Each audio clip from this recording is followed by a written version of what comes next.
पुणे मंदिरामध्ये राहतात आणि उरलेले 15 दिवस जे आहे भारतामध्ये वेगवेगळ्या ठिकाणी हैदराबाद, कानपूर आणि वाराणसी अशा वेगवेगळ्या ठिकाणी जाऊन ते प्रचार करतात. विशेषतः युवकांना सुद्धा मार्गदर्शन करतात. आपलं खूप सौभाग्य आहे की या ठिकाणी आपल्याला जन्माष्टमीसाठी ते प्रवक्ता म्हणून लागले आहेत. त्यामुळे इस्कॉन अहिल्यानगरच्या वतीने त्यांचं आपलं पारंपरिक पद्धतीने हार्दिक स्वागत करूया. एक वेळ थोडाच हरे कृष्ण महामंत्र म्हणून हरे कृष्णा कृष्णा कृष्णा हरे हरे, हरे राम राम राम हरे हरे कृष्ण. हरे कृष्ण. सर्वप्रथम हम वैष्णव भजन गाएंगे. अब मेरे पीछे गाइए. जय राधा माधव कुंज Vihari,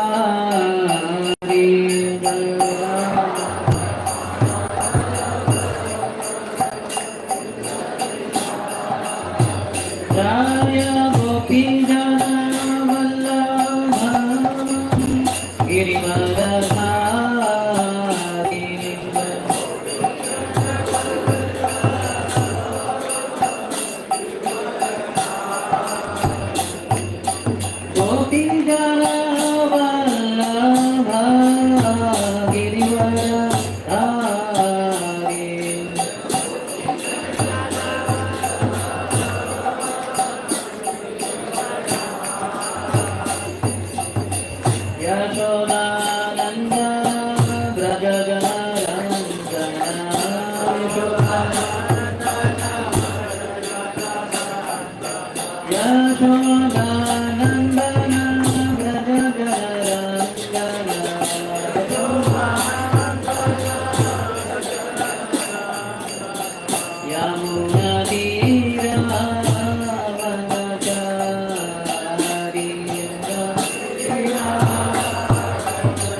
Krishna Krishna Hare Hare Hare Rama Hare Rama Rama Rama Hare Hare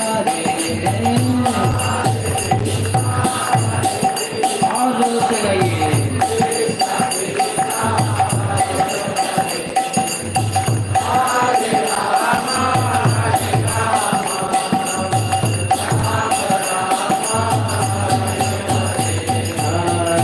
Krishna Hare Krishna Krishna Krishna Hare Hare Hare Rama Hare Rama Rama Hare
Shri Shrimati divine grace Abhay Charana Ravindra Bhakti Vedanta Swami Srila Prabhupada की इस्कॉन फाउंडर आचार्य पीपीटी founder acharya saviour of the whole world Srila Prabhupada की जय ओम विष्णुपाद परमहंस परिव्रजकाचार्य अष्टोत्तरशत श्री श्रीमद भक्ति सिद्धांत सरस्वती गोस्वामी ठाकुर श्रील प्रभुपाद की अनंत कोटि वैष्णव वृंद की नामाचार्य श्री हरिदास ठाकुर की प्रेम से कहो श्री कृष्ण चैतन्य प्रभु नित्यानंद श्री अद्वैत गदाधर श्रीवासादि गौर भक्त वृंद की श्री श्री राधा कृष्ण गोपिका श्याम कुंड राधा कुंड गिरिराज गोवर्धन की ब्रजभूमि श्री वृंदावन धाम की मथुरापुरी धाम की पुरुषोत्तम क्षेत्र श्री जगन्नाथपुरी धाम की श्री नवद्वीप मायापुर धाम की गंगा मैया की यमुना मैया की भक्ति देवी की श्रीमती तुलसी महारानी की समवेत गौड़ भक्त वृंद की श्री श्री राधा वृंदावन चंद्र की श्री श्री जगन्नाथ बलदेव सुभद्र मैया की श्री श्री गीताय की ग्रंथराज श्रीमद् भागवतम की ग्रंथराज श्रीमद् भगवद गीता की श्री कृष्ण जन्माष्टमी महामहोत्सव की श्री कृष्ण भगवान की निताय गौर प्रेमानंदे All glories to the assembled devotees. All glories to the assembled devotees. All glories to the assembled devotees. All glories to Shri Guru and Shri Gauranga. Namo Vishnupadaya Krishna Krishnaya Bhutale Srimati Bhakti Vedanta Swami Niti Namini. Namaste Saraswati Devi Gauravani Pracharine Nirvishesha Shunyavadi Paschatya Deshatari. Om Ajnanatimirandhasya Gyananjana Shalakaya चक्षुरुन्मिलितं येन तस्मै श्री गुरवे नमः श्री चैतन्य मनोभीष्टं स्थापितं येन भूतले स्वयं रूपः तदा मह्यं ददाति स्वपदान्तिकं वन्देऽहं श्रीगुरोः श्रीयुतपदकमलं श्रीगुरोः वैष्णवांश्च श्रीरूपं साग्रजाता सहगणा रघुनाथान्वितं तं सजीवं साद्वैतं सावधूतं परिजनसहितं कृष्णचैतन्यदेवं श्रीराधा कृष्णपादा सहगणा ललितां श्रीविशाखान्वितां च वाञ्छाकल्पतरुभ्यश्च कृपासिन्धुभ्य एव च पतितानां पावनेभ्यो वैष्णवेभ्यो नमो नमः। हे कृष्णा करुणा सिन्धु दीनबन्धो जगत्पते गोपेश गोपिकाकान्त राधाकान्त नमोऽस्तुते। तप्तकांश्च गौराङ्गी राधे वृन्दावनेश्वरी वृषभानुसुते देवी प्रणमामि हरिप्रिये। जय श्री कृष्ण चैतन्य प्रभु नित्यानंद श्री अद्वैत गदाधर श्रीवासादि गौर भक्तवृंद। हरे कृष्णा कृष्णा कृष्णा हरे हरे हरे राम राम राम हरे हरे।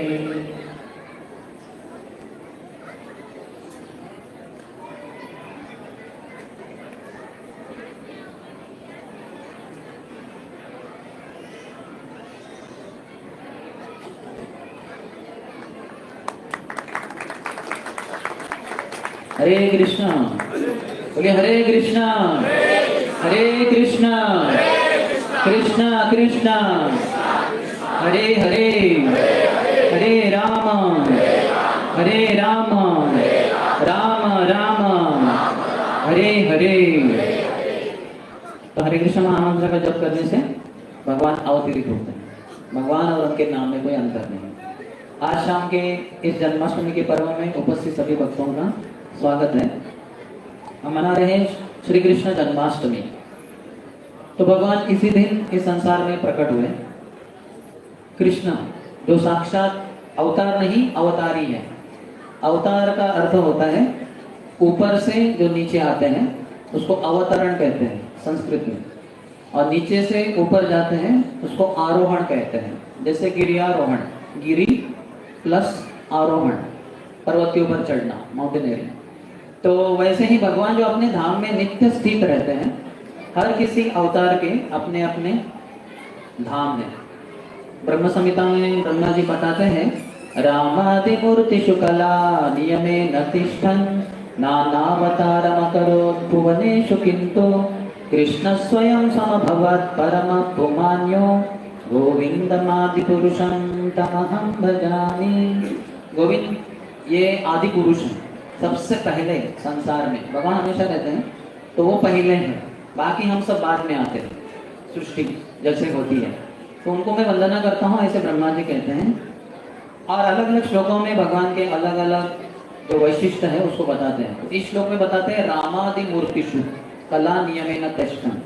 भगवान के बहुत अवतार हैं, तो उसमें से राम आदि आदिशु, राम, नृसिंह, वराह, वामन, कूर्म, मत्स्य, अवतारा ही असंख्येय, असंख्य अवतार हैं। कितने अवतार? जितने समुद्र के ऊपर लहरें उतने भगवान के अवतार। समुद्र के ऊपर कितनी लहरें? अनगिनत, असंख्य, उसका कोई गिनती नहीं कर सकते। वैसे ही भगवान के अनंत अवतार हैं। अर्थात कुछ प्रमुख बताए गए हैं 10, जो दशावतार के रूप में प्रसिद्ध है भारत में। और ये जो अवतार हैं ये अलग अलग कार्य से आते हैं, लेकिन इनके स्रोत है भगवान कृष्ण स्वयं। सब अवतारों का वर्णन होने के बाद श्रीमद् भागवतम में वेदव्यास जी बताते हैं एते चांश कला पुंस कृष्णस्तु भगवान स्वयं इंद्रादि व्याकुलम लोकम दृढ़यन्ति युगे युगे। एते च अंशः, ये भगवान के अंश है या कला है। एते च अंशः कला पुंसः कृष्णस्तु भगवान स्वयं। कृष्ण लेकिन कृष्ण जो है वो साक्षात भगवान है।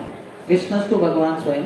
इंद्रादि व्याकुलम लोकम, इंद्रारी, इंद्र के अरी शत्रु जो है देवताओं के, बहुत सारे राक्षस, तो ये सब जन इंद्रारी व्याकुलम लोकम, ये जो राक्षस होते हैं इनके कारण संसार में उत्पात मच जाता है, समस्या हो जाती है, लोग दुखी हो जाते हैं, त्रस्त हो जाते हैं। तो इंद्रारी व्याकुलम लोकम मृडयंती युगे युगे, भगवान बारंबार प्रकट होते हैं और इन असुरों का संहार करते हैं। वही भगवद्गीता में भी कहते हैं, यदा यदा हि धर्मस्य ग्लानिर्भवति भारत अभ्युत्थानमधर्मस्य तदात्मानं सृजाम्यहम्।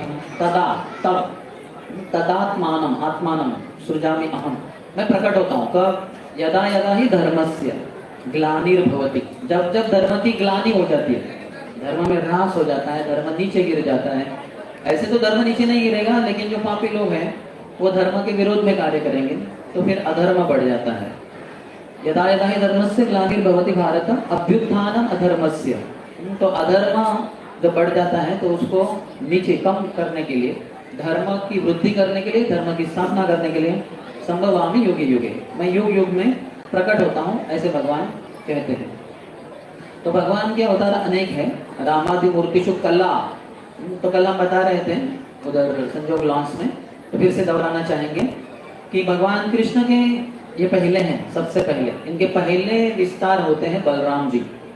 उनके लीला में तो बड़े भाई होते हैं, लेकिन वास्तव में बाद में भगवान से आते हैं, पहले कृष्ण है।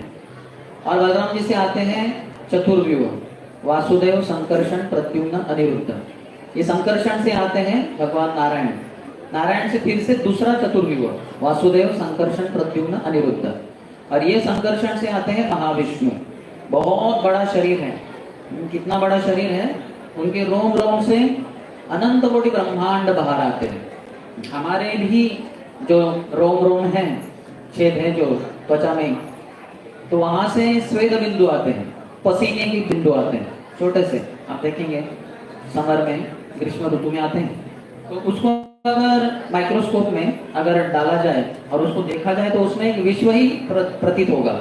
उसमें बहुत सारे जीवाणु रहेंगे जो जी रहे हैं उसमें, और ऐसे बड़ा बड़ा विश्व लगता है वो, लेकिन ये बहुत ही छोटा है। तो हमारे शरीर से भी जो निकल रहा है, क्यों निकल रहा है? क्योंकि भगवान से शरीर से, ओरिजिनली महाविष्णु के शरीर से ऐसे ब्रह्मांड निकलते हैं, जो असलियत में ब्रह्मांड है। हर ब्रह्मांड बहुत बड़े बड़े हैं। सबसे छोटा ब्रह्मांड जो है, अनंत कोटि ब्रह्मांड है, सबसे छोटा हमारा वाला है। इसलिए हमारे ब्रह्मा जी के सिर्फ 4 ही सर हैं, 4 मुंह हैं उनके। तो ये अंदर भरा हुआ है ब्रह्मांड, आधा भरता है पानी से, जिसको कहते हैं गर्भोदक सागर, जिसके ऊपर भगवान शेषनाग लेटते हैं और उनके ऊपर भगवान विष्णु गर्भोदक्षय विष्णु के रूप में विराजमान होते हैं, जैसे लेटते हैं। उनके चरणों का मालिश करती है माता लक्ष्मी। उनके नाभि से निकलती है एक डंडी, जिसके ऊपर कमल खिलता है, उसके ऊपर ब्रह्मा जी का जन्म होता है। तो ये दूसरे विष्णु है, गर्भोदक्षय विष्णु। और फिर तीसरे विष्णु है शिरोदक्षय विष्णु, जो क्षीर उदक सागर है, यानी शिरोदक यानी क्षीर सागर, दूध से बना जो सागर है उसमें शयन करने वाले, निवास करने वाले क्षीरोदक्षय विष्णु। वही विष्णु सभी के हृदय में विस्तारित होते हैं परमात्मा के रूप में। हम आत्मा है, लेकिन जहाँ हृदय में हम स्थित है, उधर बाजू में ही परमात्मा भी स्थित है। आत्मा का जो आकार है बहुत छोटा है, 1/10,000 of the tip of the hair. हमारे जो बाल होते हैं जहाँ से उगते हैं, निकलते हैं स्काल्प में से, तो वो मोटे होते हैं। जैसे जैसे जैसे ऊपर जाएंगे बाल, यानी कम ऊपर की तरफ, तो वो पतले पतले होते जाते हैं। सबसे अंत में बहुत ही पतला रहता है बाल। तो जो अग्र वाला भाग है उसका, पतला वाला, उसको अगर लेकर उसके 10,000 टुकड़े करेंगे, उसका एक जो छोटा सा टुकड़ा है उतना आकार है आत्मा का। केशाग्र शतभागस्य शतदा कल्पितस्य च, बहुत ही छोटा है जीव, बहुत ही छोटा है। लेकिन बाजू में परमात्मा स्थित है, जो भगवान विष्णु, शिरोदक्षय विष्णु के ही विस्तार ऐसे हमने बताया। तो वो है अंगूठे के, हमारा जो दाहिने हाथ का जो अंगूठा है उतने आकार के। और ये परमात्मा है तो एक ही, लेकिन सबके हृदय में जैसे स्थित रहते हैं। कैसे होते हो? जैसे हम सब सूरज को देखते हैं सुबह। अभी सूरज को आईने में देखेंगे तो उसका प्रतिबिंब एक सूरज दिखाई देगा। अभी इस आईने के मैं 10 टुकड़े कर दूं तो 10 सूरज दिखाई देंगे, हर एक आईने में एक सूरज। लेकिन इसका अर्थ ये नहीं कि 10 सूरज है, सूरज तो आसमान में एक ही है, लेकिन यहाँ 10 टुकड़े हो गए आईने के तो 10 सूरज दिखाई देंगे। 10,000 टुकड़े करेंगे सूरज के तो यानी आईने के, तो 10,000 सूरज दिखाई देंगे, प्रतिबिंब दिखाई देंगे। तो परमात्मा तो एक ही है, शिरोदक्षय विष्णु, लेकिन हर किसी जीवात्मा के हृदय में स्थित है, हम सबके हृदय में स्थित है। और इसके अलावा चर चर में जो कहते हैं, चराचर में या कण कण में भगवान है, वो परमात्मा ही है। वो बाकी विष्णु नहीं, ये शिरोदक्ष ही विष्णु है। तो ये भगवान के कला या फिर अंश कहला जाते हैं। भगवान के विस्तार को अंश कहते हैं, विस्तार के विस्तार, अंश के विस्तार को कला कहते हैं। एते चांशः कला पुंसः कृष्णस्तु भगवान स्वयं। ये सब जो अवतार बताए गए 22 अवतारों का वर्णन है पहले स्कंद श्रीमद् भागवतम के 3रे अध्याय में। जैसे राम, नृसिंह, वराह, वामन, कूर्म, मत्स्य, भगवान के 22 अवतार बताए। बाद में कहते हैं वेदव्यास जी, एते च अंशः कला पुंसः, ये अंश है या कला है, अंश के भी विस्तार कला है। कृष्णस्तु भगवान स्वयं, लेकिन भगवान कृष्ण, जो कृष्ण है वो साक्षात भगवान है, वो अवतार नहीं है, अवतारी है। उनसे सभी अवतार आते हैं। लेकिन भारत में काफी बार लोग मानते हैं कि विष्णु के सब अवतार हैं, विष्णु के 10 अवतार हैं या विष्णु के बहुत अवतार है। ऐसा क्यों? जैसे उदाहरण बताया गया है, अगर कोई कंपनी है, बहुत बड़ा कंपनी, उसके बहुत सारे प्लांट्स होंगे, जैसे रिलायंस पकड़ लीजिए, उसका वापी में रहेगा, पातागंगा इंडस्ट्रियल एस्टेट में रहेगा, बहुत सारे प्लांट्स है। तो उसके जो ओनर है मुकेश अंबानी, वो हर प्लांट में नहीं रहेंगे देखने के लिए क्या काम कर रहे हो, क्या चल रहा है, नहीं, वो तो अपने महल में, अपने बंगले में रहेंगे। लेकिन हर जो प्लांट है उसमें एक टॉप आदमी रहेगा, उसको कहते हैं एमडी, मैनेजिंग डायरेक्टर। उसके हाथ में काफी सारे राइट्स रहते हैं, राइट्स, अधिकार रहते हैं। प्राय सभी जो एम्प्लॉयज, बड़े बड़े मैनेजर्स उनके पास जाएंगे, वही चेक सैंक्शन करेंगे, चलो 10 करोड़ का ये मशीन खरीद लो, 10 करोड़ का मशीन खरीद रहे हो। वो एमडी के हाथ में बहुत सारे पावर्स है, क्योंकि वो बहुत विश्वसनीय है। तो वो प्रमुख दिखते हैं सभी जनता को, वहां काम करने वाले सभी एम्प्लॉयज को। इसका अर्थ ये नहीं कि वो मालिक है, मालिक तो मुकेश अंबानी या जो अनिल अंबानी होंगे तो वो है, और वो यहाँ दिखते भी नहीं। अभी समझिए आना है मुकेश अंबानी को वापी, जो गुजरात में प्लांट है वहाँ, तो वहाँ आना है तो ऐसे ही आ सकते हैं, वही मालिक है, उनके विरोध में कोई नहीं है, ऐसे आ जाएंगे। गार्ड्स वगैरह सबको दरवाजे खोलने पड़ेंगे, लेकिन फिर भी वो आने के पहले एक फोन करेंगे वहाँ के जो एमडी है वापी के, और कहेंगे मिस्टर खन्ना जो भी है, मैं सोच रहा हूँ कि आज शाम को आ जाऊँ हमारे वापी प्लांट में, तो आऊँ क्या 6 बजे शाम को? बोले हाँ शाम, आपका जो है जब बोले तब हम तैयार है, बताइए 6 बजे आ रहे हैं, ठीक है, सब व्यवस्था हो जाएगी, आप आ जाइए बस। तो अपने हेलीकॉप्टर से आएंगे वो मुंबई से वगैरह, तो आने के पहले ही सब एमडी सब व्यवस्था कर देंगे, उनका रिसेप्शन, उनका गाड़ी पार्किंग, वो तो पार्किंग कहीं भी कर सकते हैं, गाड़ी को मालिक है वो, कहीं बीच रास्ते में भी प्लांट के अंदर भी रख सकते हैं, लेकिन फिर भी थोड़े बहुत नियम पालन करेंगे वो, क्योंकि नहीं तो असुविधा होंगी एम्प्लॉयज को या बाकी मैनेजर्स को, जिसके कारण उनकी ही कंपनी का कार्य ठप हो जाएगा या फिर धीरे हो जाएगा। इसलिए वो भी थोड़े बहुत नियम पालन करेंगे, क्योंकि उनके लिए कोई नियम नहीं है। तो वैसे ही कृष्ण इस संसार के स्वामी है, वो रचयिता है, उनके द्वारा बाकी सब, ये जो विष्णु है ये जैसे एमडीज है, मैनेजिंग डायरेक्टर्स है, भौतिक संसार के सृष्टि, सृजन वगैरह वो सब पालन करने के लिए ये विष्णु है, और वो देखते हैं सब कुछ। तो अध्यात्म की जो मूल सीख है उससे बताया जाता है कि हम शरीर नहीं, हम आत्मा है। हम जो ये शरीर सुबह उठने से रात के सोने तक जो इतना सजा धजाते रहते हैं, स्नान करते हैं, बाल संवारते हैं, अच्छे अच्छे कपड़े पहनते हैं, अच्छा खाना खाते हैं, अच्छी हवा सांस वगैरह लेते हैं, ये सब जो हम कर रहे हैं शरीर के लिए, ये शरीर हम है ही नहीं।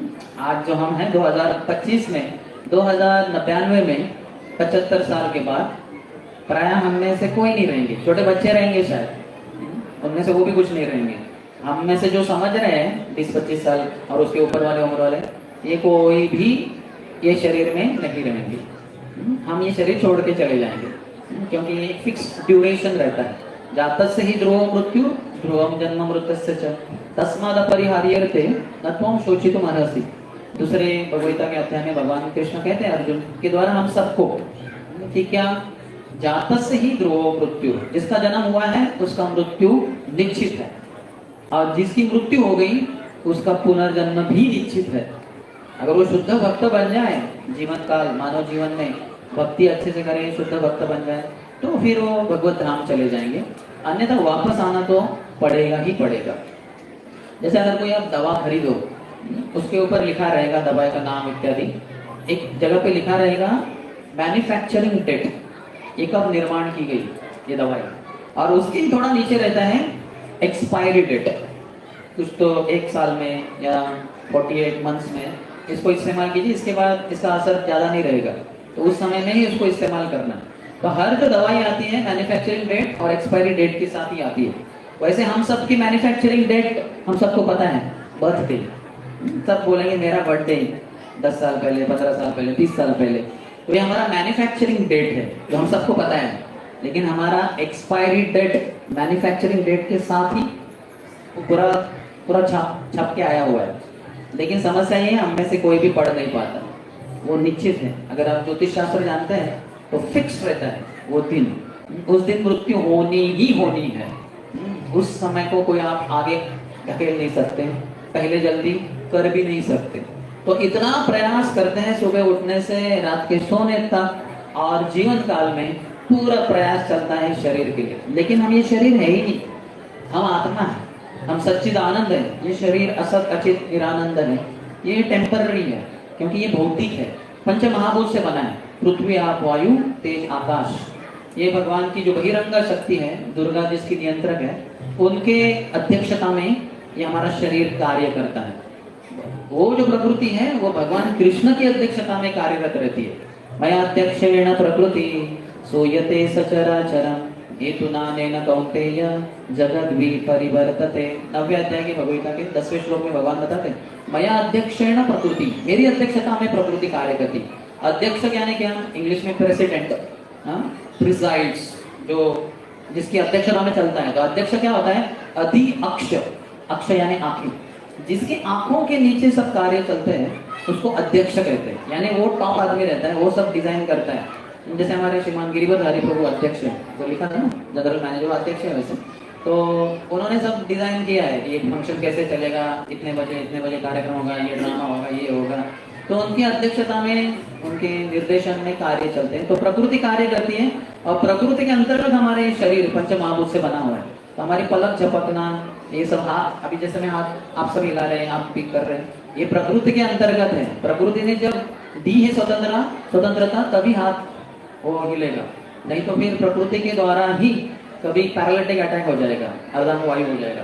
तो आधा शरीर गया काम से, जो इतने साल काम किया था शरीर से, वो अभी आधा शरीर काम ही नहीं करेगा क्योंकि उसको पैरालिटिक अटैक हो गया। तो ये प्रकृति भगवान के निर्देशन में कार्य करती है, और इसमें हमारा ये शरीर आता है। तो सुबह से सनराइज से सनसेट तक तो जैसे होता है, लेकिन सूरज सनसेट के बाद भी हमेशा रहता है। जैसे अभी हो गया सनसेट, सूर्यास्त हो गया हमारे अहिल्या नगर में, अभी तो उसका नामो निशान नहीं सूरज का, लेकिन इसका अर्थ ही नहीं कि सूरज मर गया है। सूरज अभी भी है। अगर आप आज की तारीख अभी लंदन में कॉल करेंगे तो बोलेंगे है अभी सूर्यास्त शायद हो रहा होगा, ये शाम की 4 वगैरह बज गए होंगे शायद। वही अगर यूएस में कॉल करेंगे, ओहायो में या सिंसिनेटी में या कहीं तो कॉल करेंगे, वो बोलेंगे यहाँ तो दिन चल रहा है। वहाँ जैसे बॉस्टन में शायद अभी वहाँ के बज गए होंगे करीबन 10 बज गए होंगे सुबह के, अराउंड 10 साढ़े 10। तो वो बोलेंगे यहाँ तो सूरज है, हम देख रहे हैं, तो हमें दिख नहीं रहे लेकिन उधर है। तो वैसे ही भगवान हमेशा रहते हैं, अपने धाम में रहते हैं। लेकिन जब धर्म की ग्लानि हो जाती है, अधर्म बढ़ जाता है, तो भगवान आते हैं दुष्टों का नाश करने के लिए और सज्जनों की, संतों की रक्षा करने के लिए, धर्म की पुनः स्थापना करने के लिए। संभवामि युगे युगे, युग युग में मैं आता ही रहता हूँ। बहुत अवतार हैं, जितना बड़ा वो राक्षस है, जितनी शक्ति है उसके अनुसार अवतार आते हैं।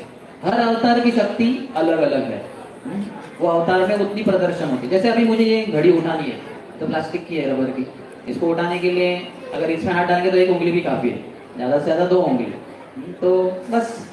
लेकिन मैं चाहूँ तो इसको भी उठा सकता हूँ जो ज्यादा भारी है, करता है, और हम इसको भी उठा सकते हैं जो और भी भारी है। मतलब इसके आगे कुछ चीजें जो हम नहीं उठा पाएंगे। लेकिन क्या अर्थ है, व्यक्ति में ताकत बहुत है, लेकिन जो जितनी जरूरत है उतनी ताकत इस्तेमाल करेगा। अगर लाइट हल्की चीज है, भारी चीज है, तो हर अवतार की शक्ति अलग अलग होती है।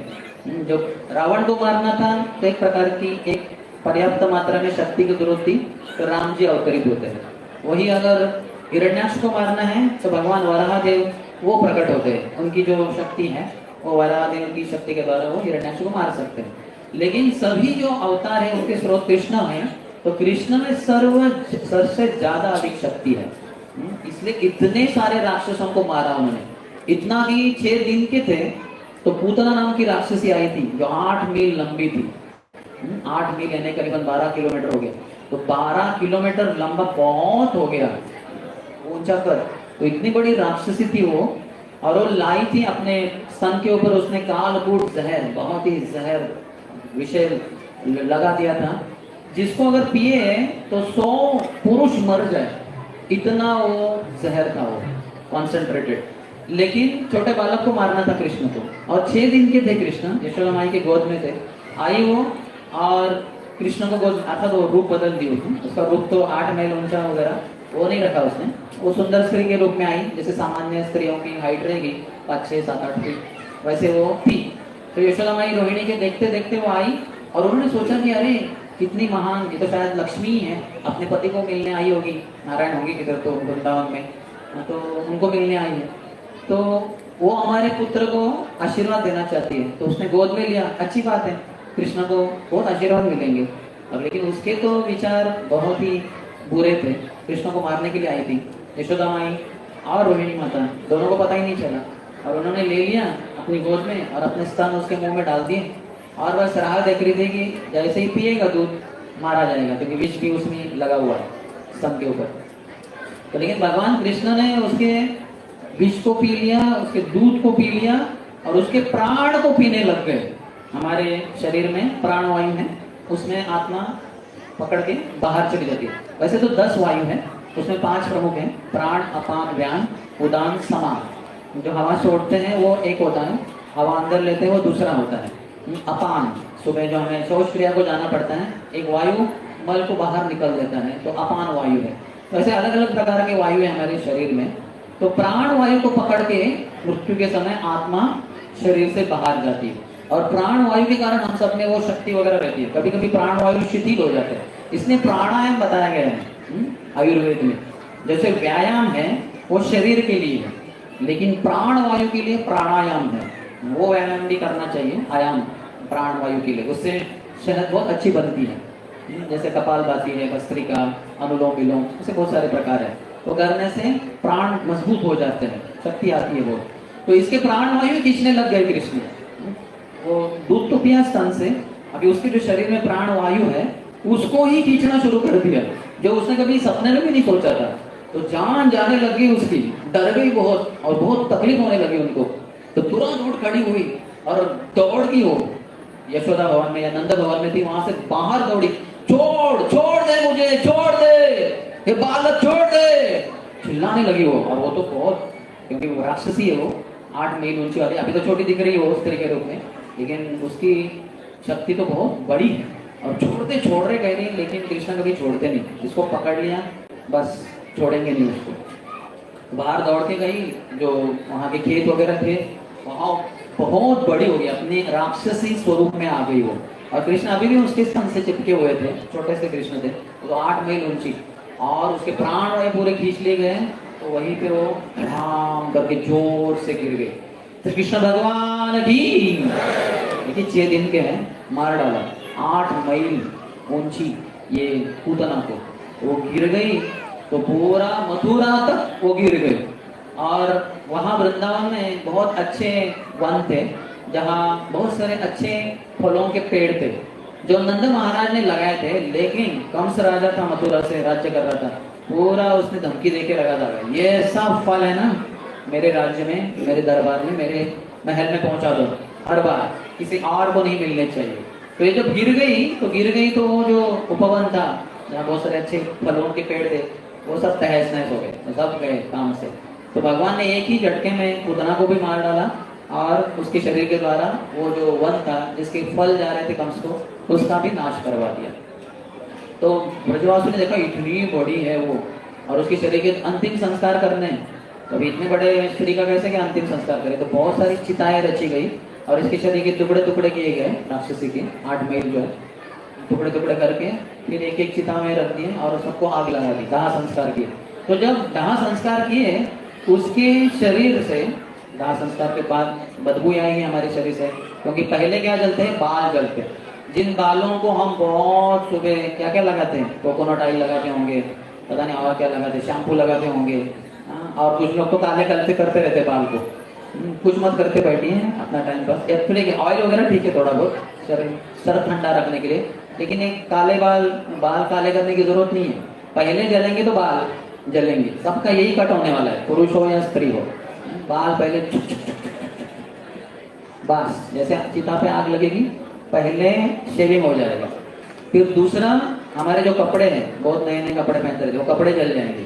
तीसरा, हम जो चमड़ी है जिसको बहुत पाउडर लगाते हैं, लैक्मे वगैरह, फेयर एंड लवली, ये पिघल जाएगा पूरा। फिर बाद में स्नायु जिसको हम डेवलप करते रहते हैं जिम जाके एक्सरसाइज करके, वो सब पिघल जाएंगे, पिघलना शुरू हो जाएगा। फिर बाद में हड्डी वगैरह वो सब चले जाएगा, सब अस्थि रह जाएगा, फिर उसका अस्थि विसर्जन करते हैं। तो इसलिए हमारा शरीर जो है वो क्षणभंगुर है।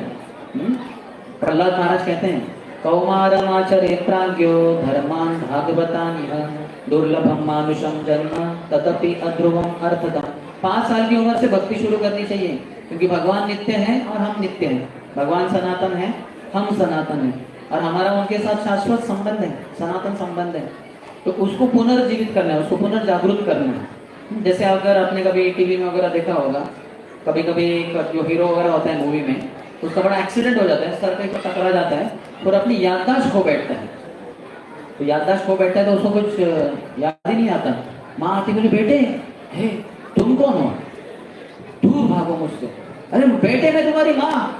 नहीं, मुझे नहीं समझ में आया, उसको समझ में नहीं आता, माँ को भूल गया वो। पिता की याद है, नहीं आप कौन है, अरे मैं तुम्हारा पिता।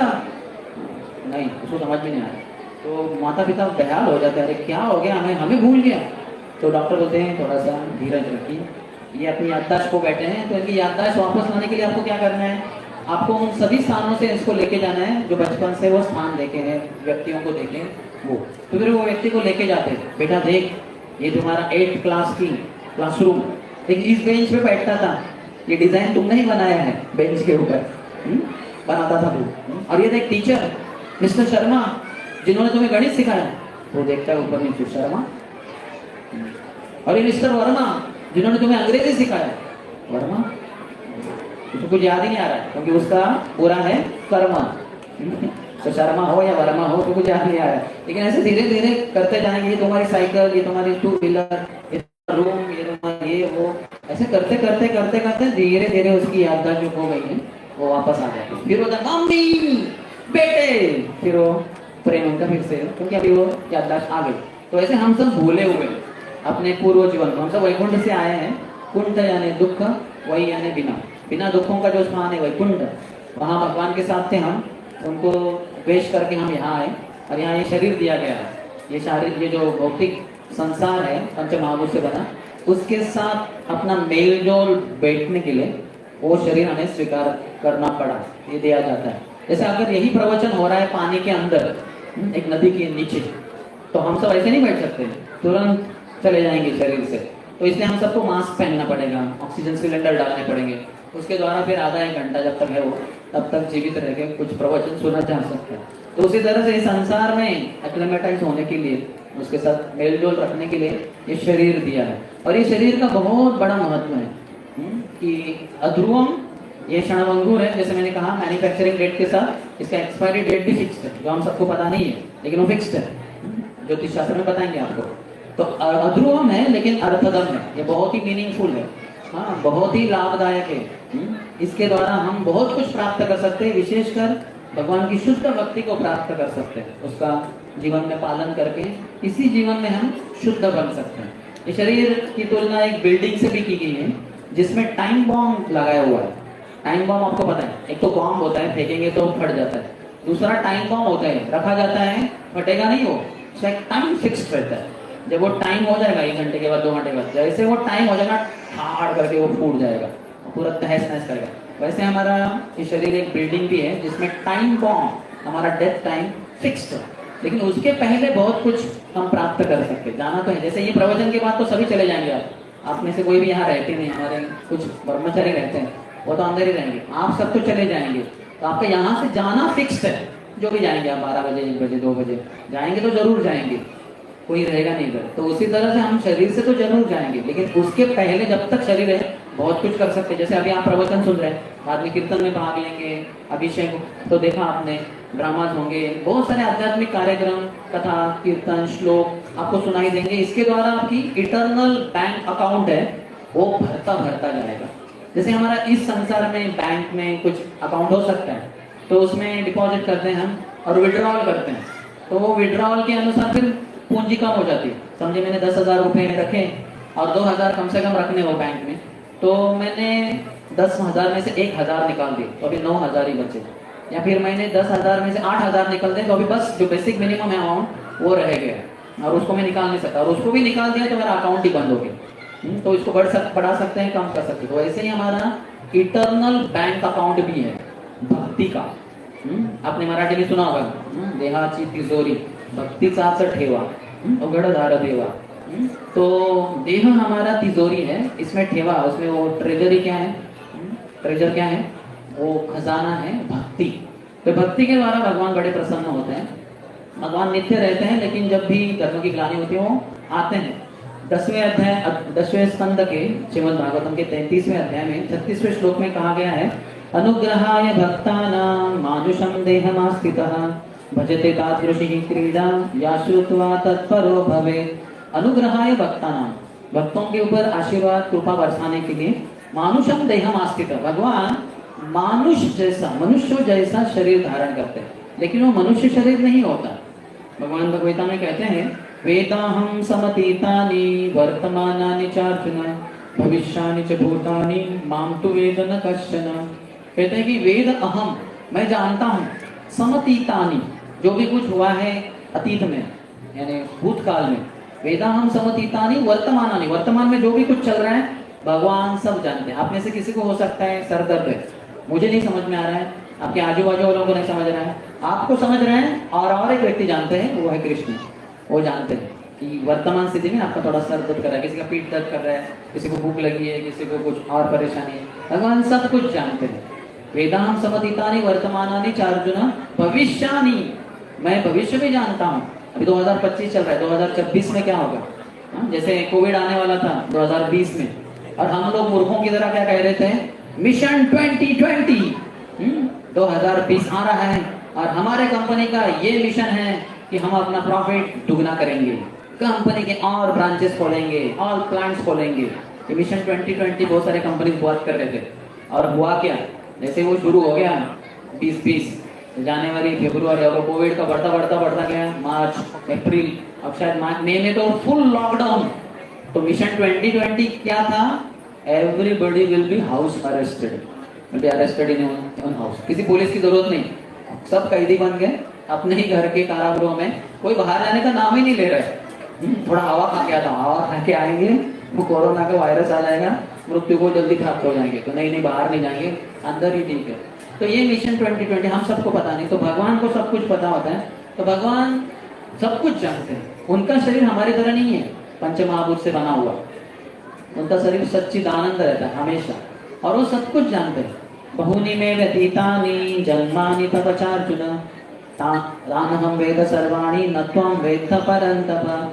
बहुनी में व्यतीतानि, हे अर्जुन तुमने और मैंने बहुत सारे जन्म लिए हैं, बहुत सारे जीवन बिताए हैं। तानहं वेद सर्वाणि, मैं सब कुछ जानता हूँ हमारे सभी जन्मों के बारे में।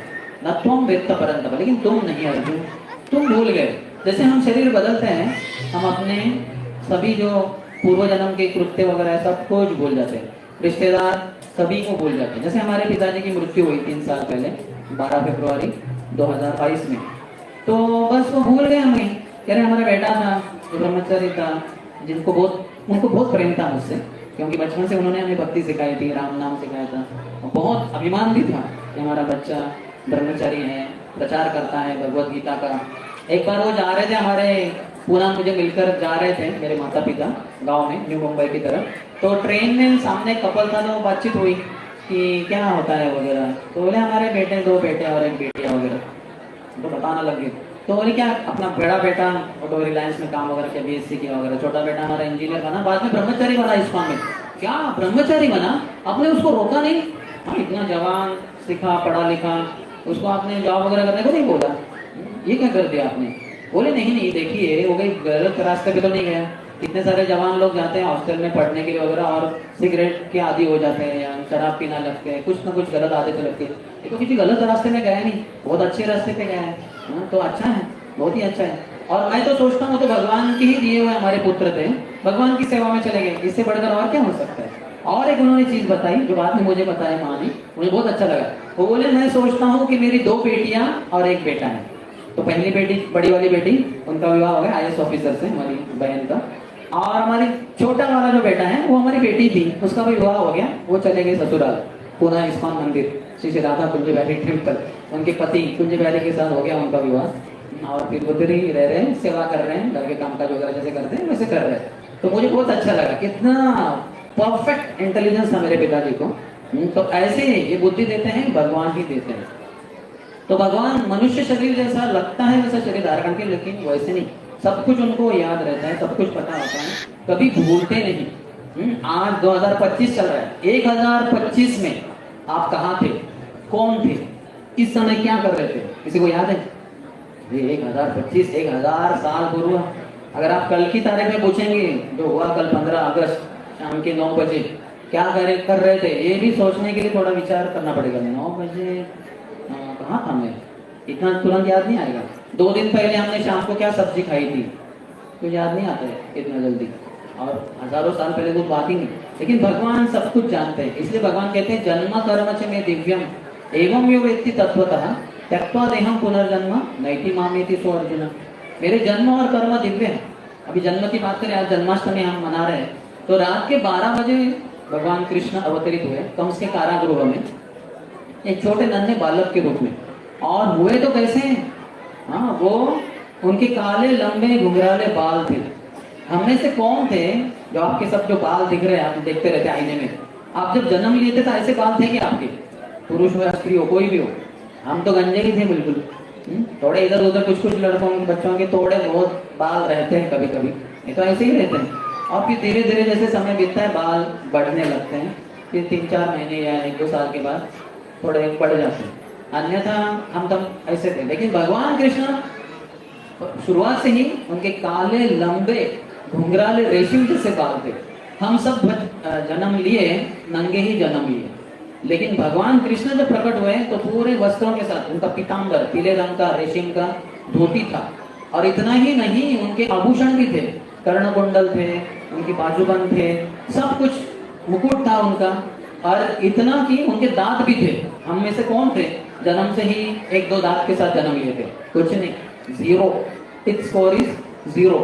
और फिर धीरे धीरे बढ़ते हो हमारे दांत। लेकिन भगवान के पूरे 32 के 32 दांत हैं, वो सच्चिदानंद शरीर है। और इसके परे जाके उनके 4 भुज थे, चतुर्भुज, जिसमें उन्होंने शंख चक्र गदा उदाहरण किए थे। हम बच्चे के रूप में जन्म लेते, कुछ हाथ में पकड़ने की शक्ति नहीं रहती, कुछ होता भी नहीं हमारे पास, खाली हाथ आते हैं, खाली हाथ भी जाएंगे। लेकिन भगवान अनोखे हैं, इनका जन्म दिव्य है, और वो किसी पुरुष और स्त्री के यौन संबंध से नहीं पैदा हुए। तो कृष्ण का प्राकट्य कैसे होता है? पहले भगवान कृष्ण वसुदेव के हृदय में प्रकट हो जाते हैं, तो वसुदेव बहुत ही प्रकाशमान बन जाते हैं। और देवकी देखती रहती कि पतिदेव क्या हो गया, आप इतने प्रकाशमान कैसे हो गए? बोले मैं अपने हृदय में एक बहुत ही सुंदर नीले रंग के बालक की अनुभूति कर रहा हूँ। वो बहुत ही सुंदर है, उसके जो लिप्स हैं, उसके जो ओठ हैं वो लाल लाल है, उसकी आंखें मीन के समान है, मछली के समान है, और वो कानों तक जाती है। भगवान मीनाक्षी जैसे होते हैं वैसे हैं। अभी हम देखेंगे हमारी आंख इधर अंत होगी, कान इधर शुरू है, बीच में 4-5 उंगलियां पूरी आ जाएंगी। हमारे छोटे से रहते हैं आंखें, इसलिए सुंदर नहीं रहते। और कुछ कुछ क्रिया होती है, शायद पता नहीं क्या लगा दी, मुझे किसी ने बोला कि लाइनर बोलते हैं उसको, तो ऐसे लगा दिए, पता नहीं क्या होता है, वो काजल होता है, कुछ तो होता है, ऐसे पूरा खींचती वो, आपने देखा होगा ड्रामा में शायद करेंगे कुछ लड़कियां वगैरह। क्यों? क्योंकि असलियत में लंबी आंखें बहुत सुंदर दिखती है, लेकिन हमारे तो है नहीं, तो वो ऐसा बड़ा बड़ा के ऐसे दिखाया जाता है कि मेरी आंखें भी लंबी है, सुंदर है। लेकिन भगवान के स्वाभाविक ऐसे ही रहते हैं, बहुत सुंदर थे, चतुर्भुज रूप से थे। और फिर उन्होंने बोलना भी शुरू कर दिया। हम में से कौन है शुरुआत से ही बोलना शुरू कर दिया? कुछ नहीं आता हमें, खाली रोना आता है, फिर बाद में कुछ तो बोलते रहते हैं। और माता पिता बोलते ये बोल रहा है पापा पापा, पापा नहीं बोल रहे हो, तो कुछ भी नहीं आता। बुद्धू नंबर 1 है वो संसार में। सभी बच्चे जन्म से शूद्र होते हैं, जन्मना जायते शूद्रो संस्कारात् भवेत् द्विज। 40 संस्कार बताए गए मानवों के लिए, उसमें से 10 प्रमुख हैं। पहला होता है गर्भाधान संस्कार, और फिर बाद में जन्म होता है तो जातकर्म संस्कार, नामकरण संस्कार, अन्नप्राशन संस्कार, विद्यारंभ संस्कार, बड़े होने के बाद विवाह करते तो विवाह संस्कार, और आत्मा शरीर छोड़ के जाती है तो अंतिम संस्कार किसी अन्यों के द्वारा किए जाएंगे।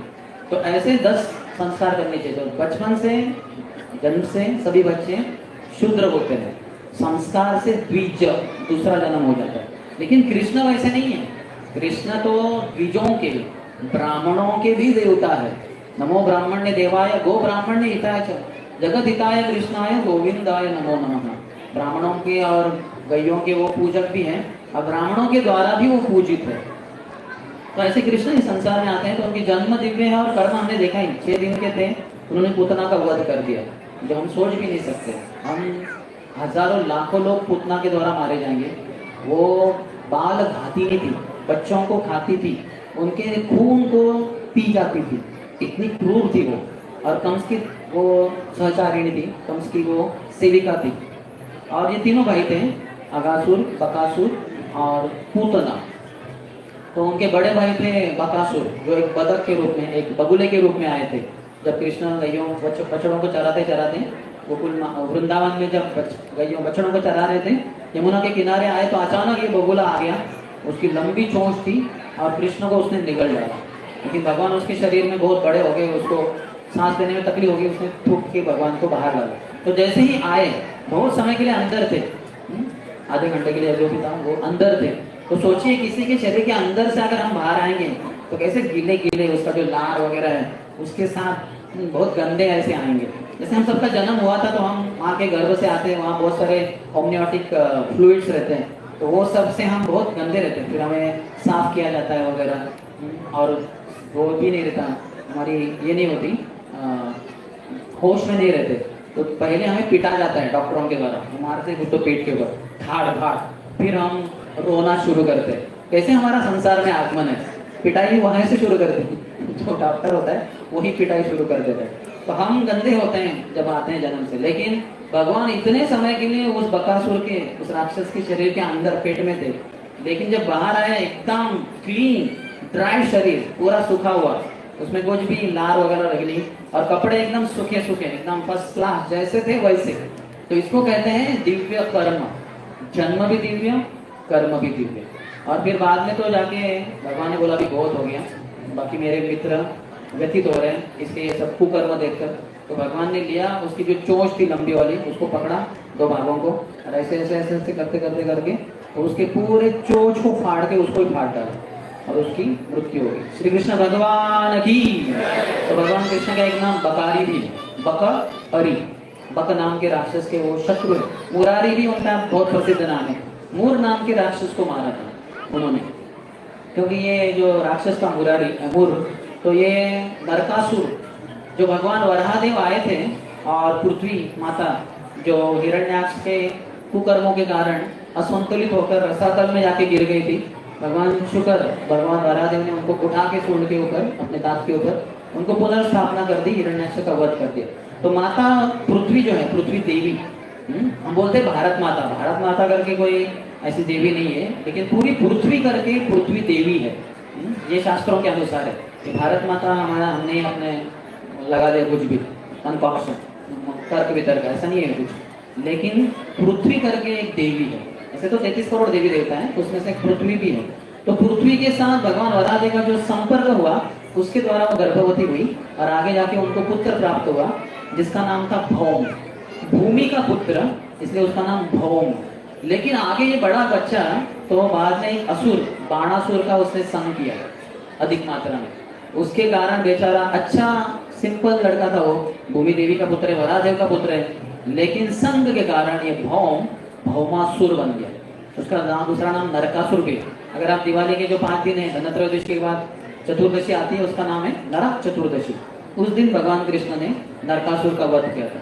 तो ये नरकासुर भगवान का ही पुत्र है, वराहदेव का, लेकिन गलत संग से बिगड़ गया। तो भगवान दिखाना चाहते हैं कि कैसे गलत संग में उनका बेटा भी गलत बन सकता है, अब असुर बन सकता है, अच्छा व्यक्ति असुर बन सकता है, पूरा बन जाएगा। और ये नरकासुर ने ब्रह्मांड में घूम फिर के जहाँ जहाँ सुंदर सुंदर लड़कियां दिखी, युवतियां दिखी, उनको अपहरण करके लाया और उसका प्राग ज्योतिषपुर में, आज की तारीख में आसाम में, उसका एक बड़ा किला था, फोर्ट। उसमें इन सब लड़कियों को, 16,100 लड़कियां थी, उन सबको बंदिश कर दिया। उनको किडनैप करके रखा था उसने। तो भगवान कृष्ण के जब द्वारका में थे तो उनके पास देवताओं के द्वारा ये निवेदन आया कि हमारे जो माता है अदिति, उसके कर्ण कुंडल को चुराया है इस नरकासुर ने, और जो कुबेर जी का जो छाता है वो चुराया गया है, ये चोरी की, वो चोरी की। तो भगवान आप कृपया कुछ तो कीजिए, हमारी चीज़ों को हमें प्रदान कीजिए। तो भगवान कृष्ण सत्यभामा अपनी पत्नी को लेके जाते हैं, क्योंकि सत्यभामा भी, या सत्यभामा से ही भूदेवी आती है। तो जरूरत पड़ेगी माँ की जब बच्चे को मारना है किसी कारण से, तो भगवान सब कुछ जानते हैं। तो उनको लेके गए और फिर नरकासुर के उधर गए। तो नरकासुर का बहुत बड़ा किला था। आज की मॉडर्न टेक्नोलॉजी में जो जो कुछ हम संरक्षण के उपाय जानते हैं, उससे करोड़ों गुना अधिक संरक्षण उधर था। इलेक्ट्रिकली चार्ज वायर्स थे उधर, यानी कोई हाथ लगाएगा करंट लग के ही मर जाएगा वो। फिर उधर मोट्स भी थे, पानी भी था। तो अभी वो आया है घोड़े के ऊपर या रथ के ऊपर, वो बेचारा अभी पानी में क्या करेगा, वो आगे जा ही नहीं सकता। उसके ऊपर जो ब्रिज होगा वो तो निकाल दिया है। तो वो बहुत ही विशेष प्रकार का किला था। लेकिन भगवान, और सबसे बाहर मूर नाम का ये राक्षस था। तो भगवान ने पहले उसको मार डाला, इसलिए भगवान का नाम मुरारी बनता है। फिर बाद में जाके नरकासुर के साथ उनका युद्ध हुआ। तो नरकासुर ने भगवान को मारने के लिए भी कुछ शस्त्र चलाया। तो ये देखकर सत्यभामा देखिए, अरे मेरे पति के ऊपर शस्त्र चलाया, तो तुरंत कहा मार डालिए इसको। तो जैसे ही भूदेवी है जो सत्यभामा है, उसने बोला कि मार डालिए मेरे ही बच्चे को, तो भगवान ने तुरंत मार डाला नरकासुर को और उसका वध कर दिया। फिर वो 16,100 कन्याओं को उन्होंने मुक्ति दे दी। बोले आप सब अभी मुक्त हैं, ये राक्षस को मैंने मार दिया है। आप जहाँ जहाँ से आई हैं, स्वर्गलोक से आई है, पृथ्वी लोक से आई है, अतल वितल सुतल जहाँ से आई है, और अपने अपने पिताजी के पास चले जाइए। वो बोले भगवान अभी तो हम ऐसे राक्षस के द्वारा उसके कारागृह में रहे, बंदिश था, अभी हमें कौन स्वीकार करेगा पत्नी के रूप में, तो कृपया आप ही हमारे पति बन जाइए। कृष्ण कहें तथास्तु, ठीक है। कौन ऐसा आदमी है जो 16,100 लड़कियों को एक साथ बोलेगा ठीक है मैं तुमसे विवाह करता हूँ। विवाह करने के लिए अगर हर किसी के साथ एक ही घंटा रहे तो 16,100 घंटे तो विवाह में चले जाएंगे, और आधा बूढ़ा हो जाएगा उधर ही शायद, या शायद मृत्यु को प्राप्त होगा। अंतिम पत्नी को जब माला डालेगा उधर ही मर जाएगा, तो वो उसको माला डालेगी कि आपके शव के ऊपर ये माला। ऐसे हम मानव है, लेकिन भगवान तो विशेष है। तो उन्होंने 16,100 पत्नियों के साथ विवाह किए। कैसे विवाह किए? ऐसे नहीं एक घंटा इसके साथ माला डालो, ये करो वो करो, नहीं, साथ ही साथ वो एक्सपैंड हो गए 16,100 रूपों में, और हर किसी के साथ विवाह किया। यहाँ तक कि उन्होंने वसुदेव देवकी को भी विस्तारित कर दिया, क्योंकि वो भी कहा अरे चलो यहाँ हमारे बेटे का यहाँ विवाह हो रहा है रुक्मिणी के साथ, चलो भागो भागो, अरे चलो चलो दौड़ो, उधर सत्यभामा का मुहूर्त आ गया, दौड़ो दौड़ो, अरे नहीं अभी जाम्बवती का, अरे नहीं अभी सत्य का, अभी लक्ष्मण का, अभी नागना जीती का। ऐसे थोड़े भागते बैठे, वो बेचारे तक जाएंगे शाम तक, नंद वसुदेव देवकी वगैरह। तो भगवान ने सबको विस्तारित कर दिया, सबने एक साथ मैरिज अटेंड किए। हर पत्नी के लिए एक संगे मरमर का उन्होंने महल बांधा, बहुत बड़ा आलीशान द्वारका में। तो देखिए कौन है ऐसा पति आज की तारीख में जो अपनी पत्नी को इतना खुश रख सके। हर पत्नी के साथ वो रहते थे हर दिन 16,108 रूपों में। पहले 8 रानियों से विवाह किया था रुक्मिणी जाम्बवती, वो अलग से किया था। ये 16,100 के साथ एक साथ ही कर दिया था, क्योंकि ये सब राक्षस के द्वारा बंदिश थी। और फिर उनके साथ रहते थे। हर पत्नी को लगता था कि मुझसे कितना प्रेम करते हैं, मुझे छोड़कर अन्यों के पास जाती नहीं, मैं सबसे फेवरेट पत्नी हूँ उनकी। ऐसा कौन पति है आज की तारीख में पृथ्वी के ऊपर जिनकी पत्नी इतना पसंद हो गई कि मेरे पति मुझसे इतना प्रेम करते हैं? बस कोई पति नहीं है ऐसा जिनको ये सर्टिफिकेट मिलेगा। बुरा मत मानिए, लेकिन क्योंकि पत्नियों की बड़ी लंबी लिस्ट रहेगी। मुझे my phone I have but I want iPhone, it's not enough to have my phone, I want iPhone. तो पति को पसीना पसीना छूट जाता है, उसको हार्ट अटैक आने के पहले होती है ठीक है I will adjust with my phone, iPhone बाद में देखेंगे। तो बेचारा मृत्यु के पहले बाहर आ जाता है मृत्यु के जबड़े से। हाँ, तो पत्नी को खुश रखना बहुत मुश्किल है एक पत्नी को। यहाँ तो 16,108 पत्नियों को इतना संतुष्ट रखा भगवान ने कि वो तो पूरा छा गई पूरा। वो बोली बस पति ऐसे मिले हैं और इतने पागल हैं, मैं तो सबसे सुंदर हूँ, सबसे विशेष हूँ, मुझसे इतना प्रेम करते, मुझे छोड़ के किसी के पास जाते ही नहीं। तो ये भगवान है। तो ऐसे भगवान जो है इनके ही बारे में बताया गया है अन्य शास्त्रों में। कि भगवान कृष्ण के नाम ये बहुत ही विशेष है। श्री राम राम रामेति रमे रामे मनोरमे सहस्त्र नाम भिस्तुल्यम राम नाम वरानने। जब पार्वती ने देखा अपने पति शिव जी को माला के ऊपर जप करते हुए, बोले पतिदेव आप किसका जप कर रहे हैं? आप तो देवादिदेव महादेव, आपके ऊपर कोई नहीं है, तो किसी और का जप कर रहे हैं, कोई आपके ऊपर भी है क्या? बोले हाँ भाई, आपको पता नहीं क्या, मेरे स्वामी हैं राम, तो मैं उनका नाम करता हूँ, नाम जप करता हूँ। श्री राम राम रामेति रमे, बहुत सुंदर, वरानने, बहुत सुंदर मुख वाली पार्वती, रमे रामे मनोरमे, उसमें मैं मनोरम लेता हूँ राम नाम में। सहस्त्र नाम भिस्तुल्यम राम नाम वरानने, ये सुंदर मुख वाली पार्वती। सहस्त्र नाम भिस्तुल्यम, विष्णु के जो 1000 नाम हैं जो महाभारत में आए हैं, शांताकारं भुजगशयनं, 1000 नाम है, वो बहुत ज्यादा है, बोलना है तो 15-20 मिनट कम से कम चले जाएंगे। लेकिन कोई बोले राम, बोलिए राम, बस हो गया विष्णु सहस्त्र नाम का काम, कुछ बोलने की जरूरत नहीं। शांताकारं भुजगशयनं वो सब जरूरत ही नहीं, बोल दिया राम, हो गया। सहस्त्र नाम भिस्तुल्यम राम नाम वरानने, बस एक राम नाम 1000 विष्णु के नाम के समान है। अगले एक श्लोक में बताया गया है कि 3 राम के नाम कृष्ण के एक नाम के समान है। बोलिए कृष्ण, बस आपका राम राम राम हो गया। जो बचपन में मुझे पिताजी ने बोला था राम नाम, तो मैं रोज माला करता था, माला के ऊपर जब करता था, कभी 8 माला 10 माला करता था रोज, और राम नाम लिखता भी था। लेकिन पता नहीं था हमें, क्योंकि हम इस्कॉन के भक्तों के संपर्क में नहीं थे, कि एक कृष्ण बोलते तो हमारे 3 राम हो जाते थे। उन्होंने मुझे बोल दिया था 3.5 करोड़ राम नाम लिखो, तो अगर मैं 1 करोड़ कृष्ण नाम लिखता था तो मेरा हो जाता था, लेकिन पता नहीं था, हम तो राम नाम ही लिखते गए। इस्कॉन में आने के बाद ही पता चला। तो बहुत विशेष है, कृष्ण नाम में बहुत ही शक्ति है, और कृष्ण है भी बहुत विशेष, वो स्रोत है सभी अवतारों के।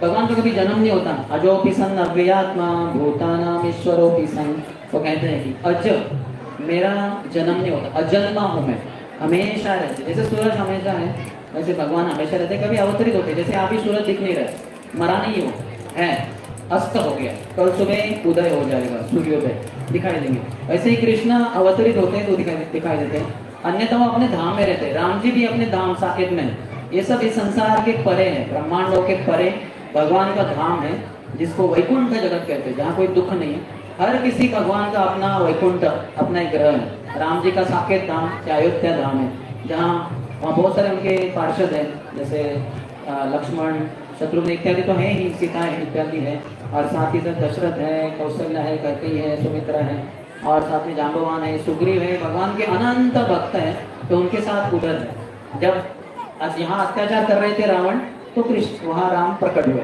बाद में अपने धाम चले गए, हमेशा वो रहते हैं उधर, कभी कभी यहाँ आते हैं। तो वैसे कृष्ण भी हैं, वो बहुत ही विशेष है। तो आज वैसे कृष्ण का आविर्भाव दिन है जो हम मनाते हैं, इसके द्वारा हमारे हृदय का शुद्धिकरण होता है। जितना भगवान का आविर्भाव मनाएंगे हमारा शुद्धिकरण होता है। लेकिन हम अपने अपने बर्थडे मनाते जाते हैं, क्या होता है, एक तरीके से टाइम पास ही होता है। एक्चुअली जैसे बर्थडे सेलिब्रेशन करना होता है शास्त्रों के अनुसार, जो वेदों में लिखा है उसके अनुसार प्राय करते हैं। कौन सी माँ है अपने बच्चे के बर्थडे के दिन उसको खुद ही नहलाती है, उसको उपटन लगाती है सुगंधित तेलों से वगैरह, वो कौन सी माँ है?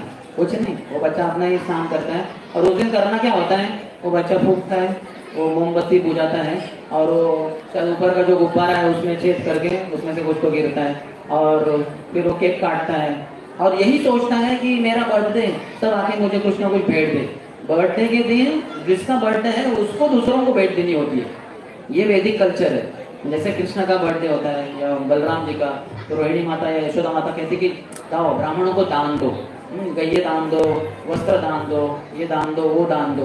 लेकिन आज पूरा उल्टा हो गया, वेस्टर्न कल्चर है बेसिकली बर्थडे सेलिब्रेशन, उसको ही हम मनाते रहते हैं बर्थडे। लेकिन पता नहीं हमारा घट डे, हमारा बर्थडे भी, हाँ डेथ डे भी पास में आ रहा है, तो हमारे बर्थडे से उतना कुछ लाभ नहीं होता, उल्टा टाइम पास हो जाता है। लेकिन भगवान कृष्ण के आविर्भाव दिन जन्माष्टमी को मनाते हैं तो हमारे हृदय का शुद्धिकरण होता है। ये शास्त्रों में बताया गया है भविष्य पुराण में कि भगवान के आविर्भाव दिन, विशेषतः कृष्ण का जन्म तिथि जन्माष्टमी जो मनाएंगे वो शुद्ध हो जाएंगे, वो मुक्ति को प्राप्त करेंगे। तो ऐसे बहुत सारे लाभ हैं जन्माष्टमी मनाने के। तो ऐसे जन्माष्टमी हम मना रहे हैं कीर्तन के साथ, भजन के साथ, और कथा के साथ प्रसाद भी होगा। तो ऐसे मनाने से हमारा हृदय शुद्ध हो जाता है। यही मानव जीवन के, जैसे कल मैं बता रहा हूँ, दो ही उद्देश्य है।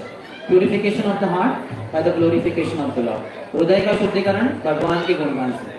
भगवान का गुणगान नहीं करेंगे, अपना ही गुणगान करते बैठेंगे। ये सेल्फी जो स्टेटस होता है ना व्हाट्सएप में वगैरह, वो क्या है, मेरे सी मी सी माई ब्यूटी, हाँ देखो मुझे, मैं कितना, मैं आईफिल टावर के बाजू में, मैं गेटवे ऑफ इंडिया के बाजू में, मैं बगीचे में, बस अपना ही गुणगान करते जा रहे हैं और भगवान को भूले हुए। कृष्ण के बारे में जानते नहीं। भगवद्गीता में कितने श्लोक हैं, भारतीयों को पूछेंगे, है बहुत सारे श्लोक हैं, और कितने श्लोक हैं भगवान जानते हैं, और शायद अर्जुन जानता होगा, अगर उसने गिनती की होगी तो जानता, मुझे नहीं पता। तो ऐसे हम मूर्ख बन जाते हैं। हम शास्त्र नहीं जानते हैं तो शास्त्रज्ञ नहीं बन सकते। हम साइंटिस्ट बनते हैं पीएचडी लेकर, वो शास्त्रज्ञ नहीं बनता, और उसको शास्त्रों का कुछ ज्ञान ही नहीं है, वो अज्ञानी है पीएचडी लेकर, उसको पता ही नहीं है कि शास्त्रों ने क्या लिखा है। तो मृत्यु को पास जाएगा, फिर से जन्म होगा, निम्न योनि में जाएगा। तो इससे बाहर निकलना चाहिए। वेद शास्त्र दिए भगवान ने हमारे ही लाभ हेतु। भगवान कृष्ण आए चले गए, लेकिन भगवद्गीता ये हमारे लिए छोड़ के चले गए। आप में से कितने जनों के पास भगवद्गीता जैसी है तैसी, यथारूप या as it is, English Marathi Hindi जो भी भाषा में, कितने जनों के पास नहीं है? हाथ ऊपर कीजिए। नहीं है, कुछ जन है शायद, एक दो जन, बाकी सब तो पक्के ही लग रहे हैं। तो ये भगवद्गीता लेनी चाहिए, इसको पढ़ना चाहिए, फिर हम जन्माष्टमी को सही रूप से सार्थक कर सकते हैं। बहुत बहुत धन्यवाद। हरे कृष्ण हरे कृष्ण कृष्ण कृष्ण हरे हरे, हरे राम राम राम हरे हरे। अभी प्रश्न ठीक है, टाइम नहीं है, प्रश्नोत्तर नहीं करेंगे।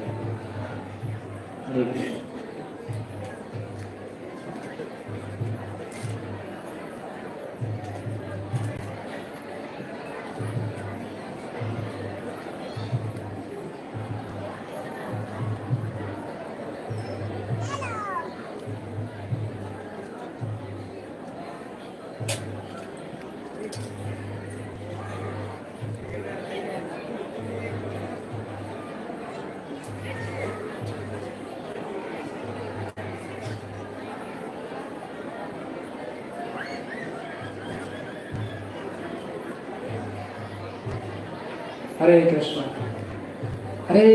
हरे कृष्ण कृष्ण कृष्ण हरे हरे, हरे राम राम राम हरे हरे।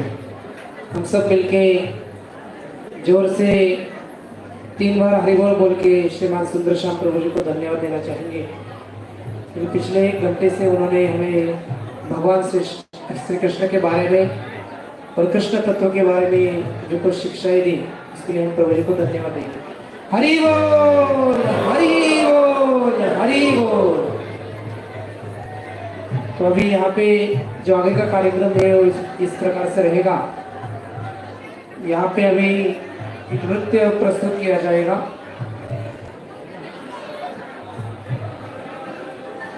सांस्कृतिक कार्यक्रम जो है वो आगे लगातार चलता रहेगा।